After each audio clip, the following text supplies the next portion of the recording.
암호화폐 시장 분위기가 점점 더 뜨거워지고 있습니다. 암호화폐가 금융 제도권에 진입하려고 한다. 구독과 좋아요 부탁드립니다. 아직 메인넷 출시 단계에 있는 파이가 1일 거래수가 10억 건이 돌파했다는 데이터가 나왔습니다. 정확한 수치를 파이코어 팀에서 공식적으로 검증되지는 않았다고 하는데요.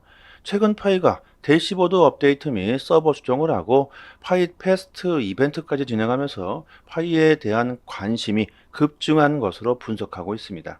지난 24시간 동안 1일 거래량 5,500만 건이 발생했으며 1,000만 파이가 거래됐다고 하는데요.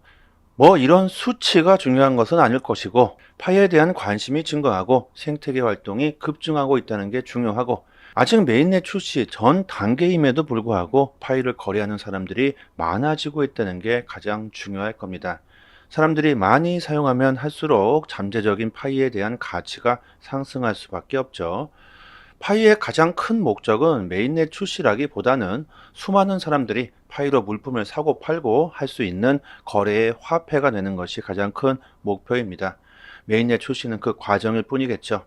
암호화폐가 투자 수단으로 이제 제도권에 진입하려고 합니다. 전 세계 기관들이 투자하는 가장 큰 자산이 될 가능성이 매우 높아지고 있죠. 마이크로 스트래티지의 마이클 세일러가 CNBC 방송을 출연해 비트코인 현물 ETF 출시로 인해 비트코인이 100만 달러에 도달할 것이라고 주장합니다. 비트코인이 제도권에 수용된다면 기관들뿐만이 아니라 국가 차원에서 현재 비트코인을 더 많이 보유해야 할 것이다. 비트코인은 분산된 성격, 제한된 공급, 증가하는 글로벌 채택이라는 특성을 가지고 있으며 기관들의 포트폴리오의 기본 자산이 된다면 현재 투자 수준으로는 택도 없고 기관들의 투자 전략 자체에 큰 변화를 가져올 것이라고 말합니다. 한마디로 전 세계적인 비트코인 전쟁이 일어날 수 있다는 거죠. 누가 더 많은 비트코인을 보유할 수 있을 것인가?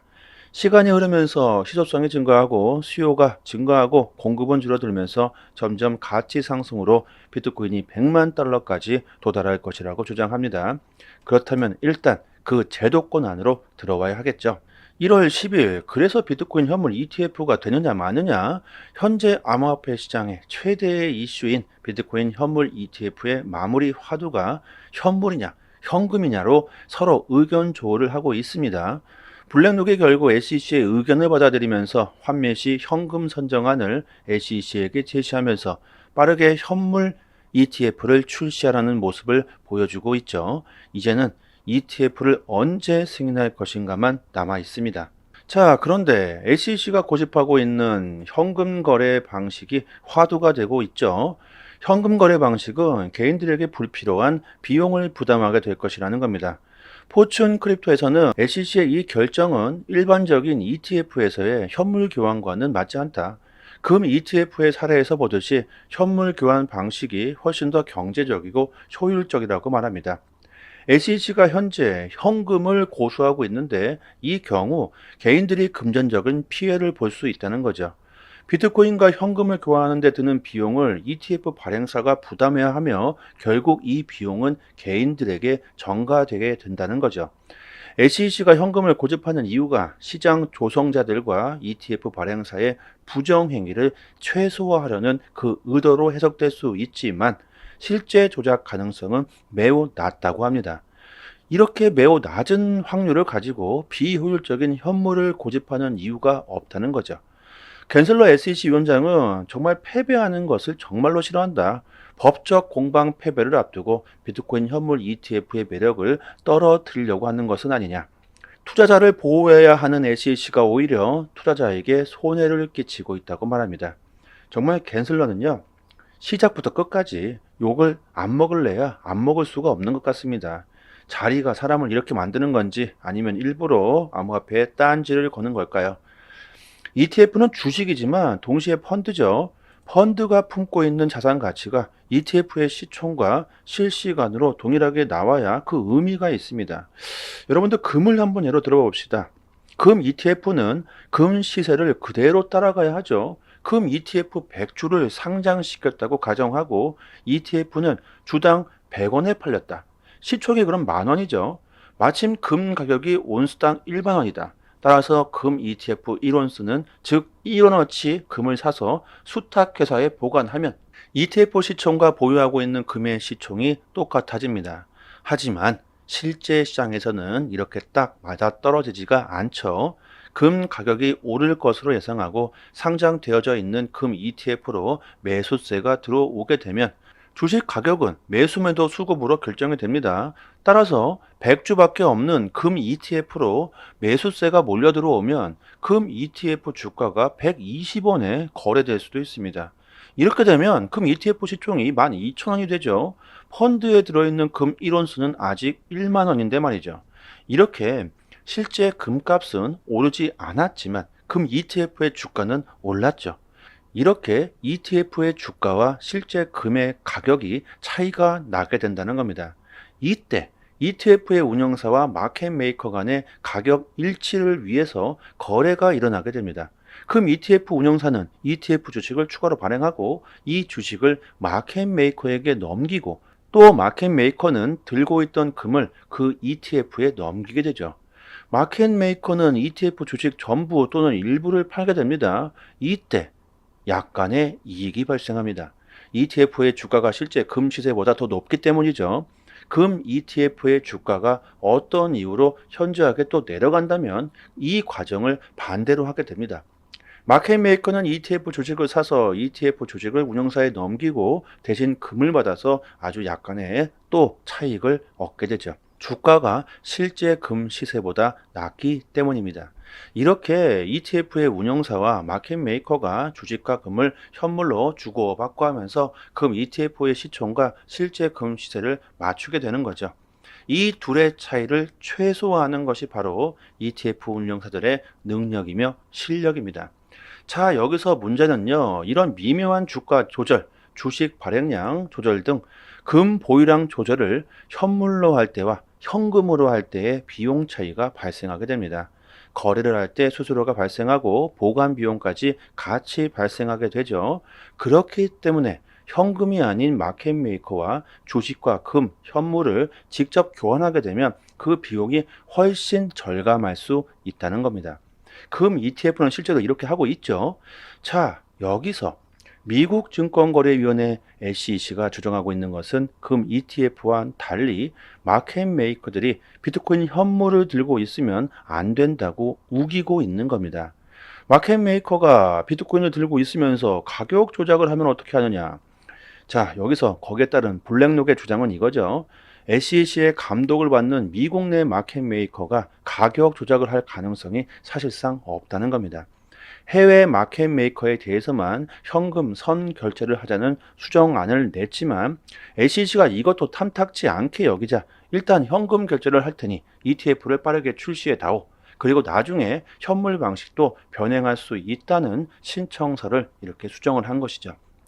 SEC가 이렇게 이해 불가능하고 비효율적인 현금 방식을 요구하고 있는 것에 대해 월가에서도 좀 비판을 하고 있는 듯합니다. 하지만 일단 ETF 출시를 빠르게 하기 위해서 월가 세력들이 SEC의 입장을 받아들인 것이죠.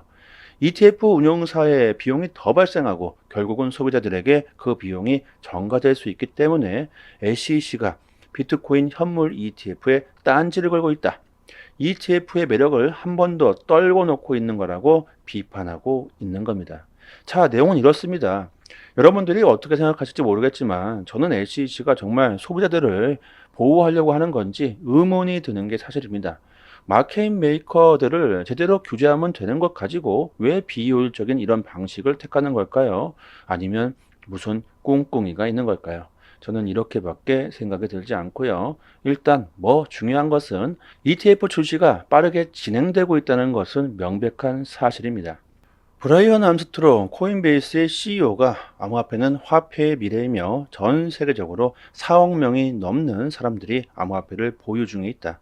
올해 전체 암호화폐 시장 가치는 전년 대비 90%가 4분기 거래량은 60%가 증가했다. 미국 증권거래위원회 SEC의 비트코인 현물 ETF의 승인은 암호화폐 자산 클래스 성장에 박차를 가할 것이며 암호화폐는 결제 환경을 개선하고 사람들에게 경제적 자유를 제공하게 될 것이라고 주장합니다.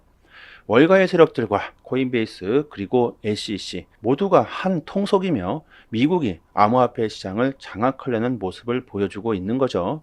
이런 것들을 우리들이 제대로 캐치하고 있어야 할 겁니다. 이미 대세는 정해졌습니다. 앞으로 조정이 나오거나 가격이 하락한다고 하더라도 절대로 흔들리지 마시고요. 단기적으로 조정이 나올 수는 있습니다. 하지만 많은 사람들이 중장기적으로는 암호화폐가 상승할 수밖에 없다는 전망을 해주고 있습니다. 조금 더 파이에 대한 정보를 자세하게 알고 싶으신 분들이나 파이에 대한 궁금증이 있으신 분들은요, 저희 파이 단톡방에 지식이 높으신 분들이 많이 계시니까요, 상단에 보이시는 전화번호로 문자로 1 보내주시면 빠르게 단톡방 초대 링크 보내드리도록 하고요. 저희 파이 단톡방 자체적으로 이벤트로 단톡방 분들에게 가스코인 8개를 이벤트로 드리고 있습니다. 저희가 가지고 있는 물량 모두 다 소진될 때까지 드리고요. 상단에 보이시는 문자로 숫자에 보내주시면서 구독자라고 말씀해 주시면 본인의 거래소 주소나 개인 지갑 주소로 보내드리니까요. 많은 분들이 가져가셨으면 좋겠습니다. 그리고 코인을 받으시고 감사 댓글을 달아주시고 계신데 그러실 필요 없습니다. 저의 물량이 아니기 때문에 그럴 필요는 전혀 없고요. 단지 구독과 좋아요만 정중히 부탁드리도록 하겠습니다. 그리고 파이뿐만이 아니라 암호화폐 최신 정보도 저희 단톡방에서 매일 분석해 드리고 있고 급등 가능성 높은 알트코인들도 선별해서 매매 시점을 아주 디테일하게 알려드리고 있으니까요. 암호화폐에 투자하시면서 수익을 어떻게 볼 수 있는지 제대로 된 실전 투자의 정보를 드리고 있습니다. 유튜브에서도 많은 전문가들이 참 많은데, 하지만 제대로 된 전문가들은 그리 많지 않죠. 저희 톡방 구독자님들 여기저기서 이래저래 피해를 보시고 들어오신 분들이 참 많습니다. 하지만 지금은 여유를 찾으셨고 꾸준히 수익을 보시는 분들이 참 많습니다. 주식이든 코인이든 누군가는 손실을 봐야지만 누군가는 이익을 볼 수밖에 없는 먹고 먹히는 구조로 되어 있는 게 바로 코인 시장이죠. 돈이 되는 정보들은 정말 극소수만이 알고 있을 수밖에 없습니다.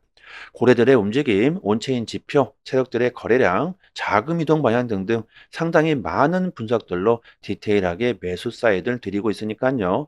수익률이 좋은 건 너무나 당연하겠죠. 파일을 채굴하시고 계신 분들 또한 암호화폐 투자를 많이들 하실 거라고 생각합니다. 앞으로 다가올 불장 사이클에서 단기적으로 수익을 극대화해 놓아야 다가올 불장에서 큰 수익을 볼 수 있겠죠. 저희 단톡방에서 드리는 제대로 된 정보를 한번 받아보시길 바랍니다. 여기까지 하겠습니다. 감사합니다.